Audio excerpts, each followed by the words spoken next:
स्तब्ध हो जाइछि खलिकोट कविसूचनक निर्वाचन मंडली निजर लक्ष लक्ष अनुगामी को दुखरे म्रियम्राण कर अति आदरणीय राणी साहेब छाड़ी चली जाइछन्ति। शोकाकुल परिवेश में स्मृतिचारण कर खलिकोट राज परिवार शेष संतक जनसेविका अद्वितीय नेत्री तथा प्राक्तन विधायिका भी सुज्ञान कुमारी देव उद्देश्य श्रद्धांजलि ज्ञापन कर स्मृतिचारण करते। गंजाम जिला पुरुषोत्तमपुर ब्लॉक अंतर्गत भूतसरसिंगी पंचायत हाईस्कल पड़िया ब्लॉक स्तरीय सभार आयोजन होता। पंचायत सरपंच मनोज दास तत्वावधान में आयोजित कार्यक्रम में ब्लॉक सभापति चित्तरंजन पाणिग्राही, राणी साहेब अति प्रिय घनिष्ठ विश्वस्त युव सक्रिय संगठक सीताराम पाणिग्राही, बीजेडी जिला उपसभापति दिगंबर पाणिग्राही, जिला परिषद सभ्य भजमन बेहरा, वरिष्ठ नेता तथा प्राक्तन ब्लॉक अध्यक्ष लिंगराज साहू, पूर्वतन ब्लॉक अध्यक्ष सूर्यनारायण पंडा, कवि सूचनकर ब्लॉक पूर्वतन अध्यक्ष पीताम्बर सेठी, सीएच नुआगां समिति सभ्य आभा परिड़ा, वरिष्ठ नेता सूरज पाणिग्राही, पांड्य समिति सभ्य सीमांचल गौड़, सरपंच सुधाकर गौड़, सरपंच अनिल नायक, रमेश तलाई, विष्णुधरा, भास्कर धरा जोगदे राणी साहेब फोटोरे पुष्पमाल्य अर्पण कर स्मृतिचारण करते। 2 मिनिट्र नीरव प्रार्थना करते। जो बिल्डिंग काम आरंभ करथिले सही स्कूल रे आज राणी मांकर स्मृतिचारण सभा आयोजन करा जायछि। एई सभार सभापति आम पुरुषोत्तमपुर ब्लॉक विजु जनता दल सभापति श्रीयुक्त चित्तरंजन पाणिग्राही महोदय एवं पूर्वतन ब्लॉक अध्यक्ष श्रीयुक्त लिंगराज साहू महोदय, दिगंबर पाणिग्राही महोदय, सीमांचल गौड़ महोदय, मोर सान भाई जिला परिषद मेंबर भज भाई एवं बहुत सरपंच समिति सभ्य सहित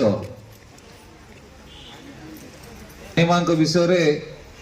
कौटू आरंभ करी कौटी शेष करी मो भी जानी पार ना। मोर संपर्क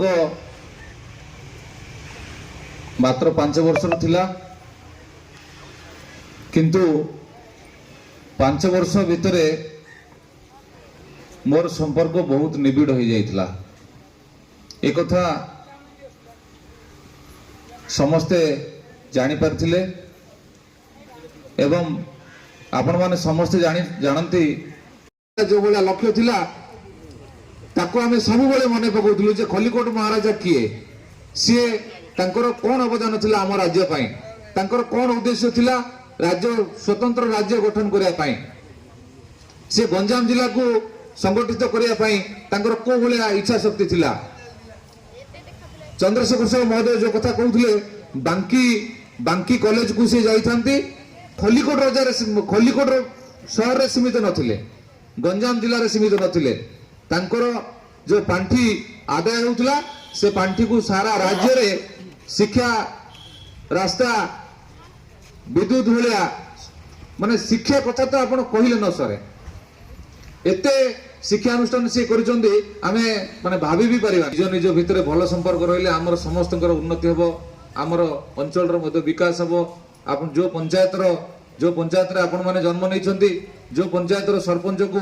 रानी मां एते मात्रा रे भल पाउथिले, आपण माने जदि समस्त एकाठी कि से चिंता रे काम करिवे निश्चित भाबे आपनकर पंचायत रो मर्यादा रहबो आ रानी मां जोठी भी थिबे से हसी उठिबे आपनकर पंचायत रो विकास देखला परे। एति मु कहबी आ मोर वक्तव्य को एटी शेष करबी। धन्यवाद। जय हिंद। जो उद्देश्य नै कि भगवान तांको मनुष्य जन्म देइथिले निश्चित भाबरे मो सब बेले अनुभव करे, जो उद्देश्य नै कि भगवान तांको मनुष्य जन्म देइथिले भगवान निश्चित भाव संतुष्ट होइथिबे जे खलिकोट रानी भड़िया व्यक्तित्व, तांकर जो चेष्टा थिला, तांकर जो इच्छा शक्ति थिला साधारण जनता पई काम करिया पई निश्चित भाव भगवान तांको ऊपर संतुष्ट होइथिबे। आमे से कथा तांको शिखिला परे आमे भी अनुभव करिया दरकार, आमे भी चिंता करिया दरकार। आमे जेमति कार अनिष्ट करबानी, कार असुविधा करबानी, आमे जेमति समस्तक भितर सुसंपर्क। समस्या थिला 18 लाख टंकार चेक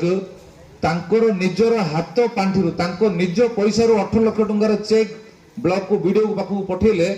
मोर जने सांग अछंती प्रशांत भाई, आपण माने जानिथिबे चिंगुडी गार प्रशांत प्रधान, तांका हाथ से चेक देले। ए चेक ता नै कि वीडियो को दियो, से गाँव रे वाटर सप्लाई कर व्यवस्था कर साधारण मु थे बसी था चिंगुड़ी घाई प्रशांत प्रधान को पचारे तम पंचायत गोटे छोट गाँ अच्छी कोटा सी हठात बाउल हो पारे मैडम निजे कहले नंदपल्ली अरे तुम सरपंच हल समिति सभ्य हल जिला परिषद मेंबर हल ब्लॉक चेयरमैन हल तुम छोट गाँटा कोटा सीता पानी उठे कर कम करेब से कौन लगुला आमको मुझे माने भाषा मुझे प्रशांत प्रधान मु बस था आम खुशी माने बहुत आम खुशी होता माने ए समय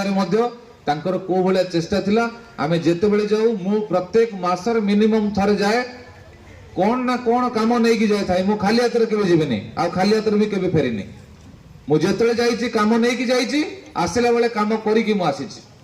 कलेक्टर को पाखरे काम थाऊ एसपी को पाखरे काम थाऊ कि कौन सी सरकारी स्तर रे काम थाऊ निश्चित भाव में से काम करिवे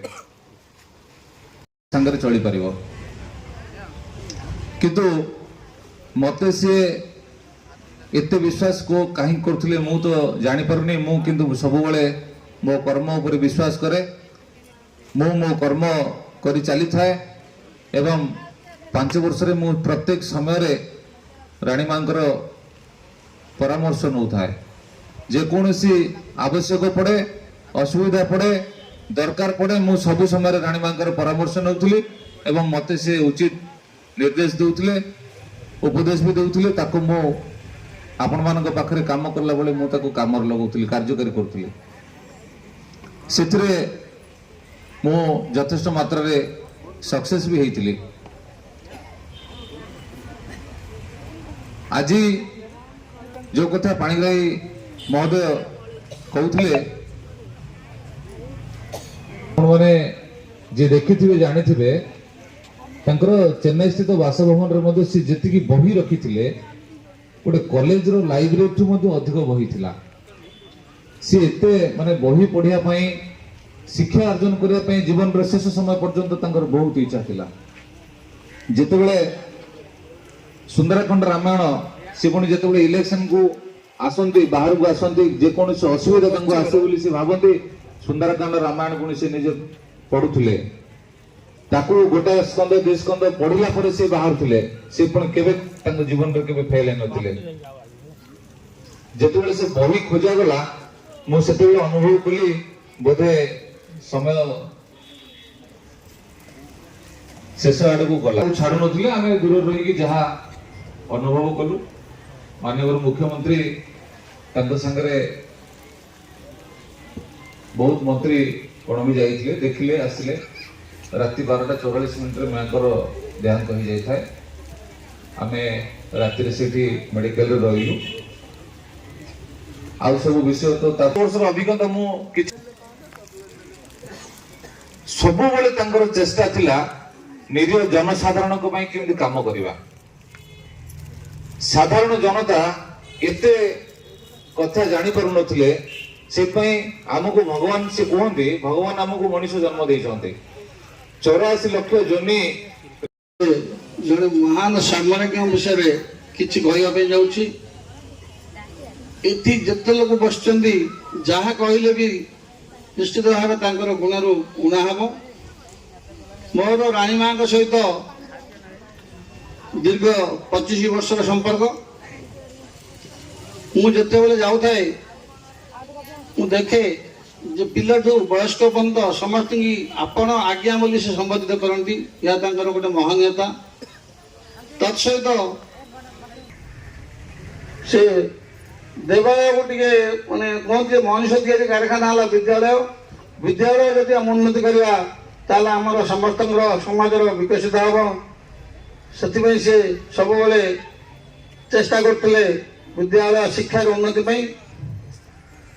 मोर सहित शेष देखाई प्रथम दिन जोग देते एवं आमर माननीय मुख्यमंत्री राणी माँ सम्मानार्थे गार्ड ऑफ ऑनर आयोजन करते पुलिस भाई माने गार्ड ऑफ ऑनर प्रदान करी राणी माँ मर शरीर को शंख हुलहुली ध्वनि रे जय माता की जय माता की जय माता की ଏଇ ଯେଉଁ ମାଙ୍କର ସ୍ମୃତିଚାରଣ ପାଇଁ ଆପଣମାନେ ମାଙ୍କୁ କିଛି ପୁଷ୍ପାଞ୍ଜଳି ଦେଇ ମାଙ୍କୁ ମନେ ପକାଇବେ ଏବଂ ଆପଣଙ୍କର ମାଙ୍କୁ ଆପଣ ନିଶ୍ଚିତ ଭାବରେ ସମ୍ମାନ ଦେବେ। ଏହି ଉଦ୍ଦେଶ୍ୟ ରଖି ମୁଁ ମୋ ବକ୍ତବ୍ୟ ଶେଷ କରୁଛି ଏବଂ ମୋର ଭାଇମାନଙ୍କୁ ଅନ୍ୟମାନଙ୍କୁ ବି ଅନୁରୋଧ କରୁଛି ଆପଣମାନେ ଯାହା କିଛି ମାଙ୍କର ସ୍ମୃତିଚାରଣ କରିବା ଉଦ୍ଦେଶ୍ୟରେ କହିବେ, କୌଣସି ରାଜନୀତି ଉଦ୍ଦେଶ୍ୟରେ କୌଣସି କଥା କହିବେ ନାହିଁ, ଏହା ମୋର ଅନୁରୋଧ। ଧନ୍ୟବାଦ ପ୍ରୀତା ବାବୁ। ମୁଁ ବର୍ତ୍ତମାନ ଅନୁରୋଧ କରିବି ଆମର ରାଣୀ ମାଙ୍କର ଅତି ଘନିଷ୍ଠ ହୋଇ ରହିଥିଲେ ଆମର ଯୁବନେତା ସୀତାରାମ ପାଣିଗ୍ରାହୀ ମହୋଦୟଙ୍କୁ ସେ କିଛି ବକ୍ତବ୍ୟ ଦେବେ ସ୍ୱଳ୍ପ ସମୟ ମଧ୍ୟରେ। ଗଞ୍ଜାମର ବ୍ୟୁରୋ ଚିଫ୍ ଶରଚନ୍ଦ୍ର ନନ୍ଦଙ୍କ ରିପୋର୍ଟ, ନ୍ୟାୟବତୀ ଟିଭି।